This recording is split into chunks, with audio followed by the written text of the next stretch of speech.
söylenti var, eğer yani olursa çok güzel olur bizden. Şimdi hani bir caydırıcı bir ceza olur.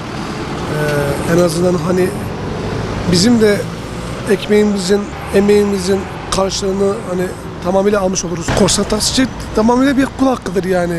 Emekçinin, emeklinin yani mesela bizim ödediğimiz vergiler, bizim ödediğimiz tutarları onlar kendileri ödemiyor. Hiçbir vergisidir, ruhsatıdır. Herhangi bir ödemeyle karşılaşmıyorlar. Sadece ehliyeti olan çıkıyor. Bizim gibi detaylı bir ödeme yapmıyorlar. Cezalarla, araçların men edilmesiyle, araçların trafikten kaldırılmasıyla yani bu tür tarz cezalarla, caydırıcı cezalarla ortadan kalkabilir yani. Öncelikle biz bu taksi işini bu 10 yıldır yapıyoruz. Burada hizmet veriyoruz. Yalnız şu korsan taksiler olarak bizim ekmeğimize çok mani oluyorlar. İşimizden, gücümüzden bizi ediyorlar. Korsan taksilere geldiğimiz zaman korsan taksiler yarı fiyatına çalışıyor. Vergi ödemiyor, bandrol ödemiyor, sigorta ödemiyor. Bizim ekmeğimize baya mani oluyorlar yani. Ehliyet cezasının gelmesine bakarsan çok iyi olur. Ehliyetlerini alır, yüksek bir miktarda cezası olması lazım. Yani gereken her şey yapılması lazım. Çünkü bizim burada hepimizin ekmeğine mani oluyor yani.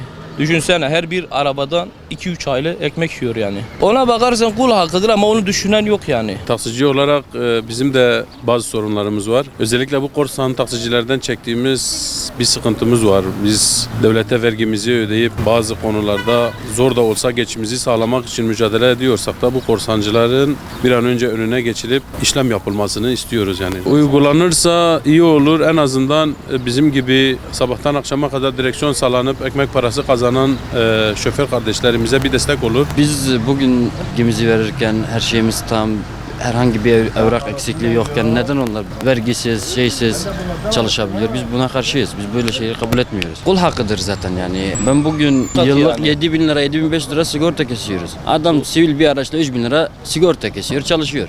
Ehliyet puan cezalarının kesilmesi uygundur.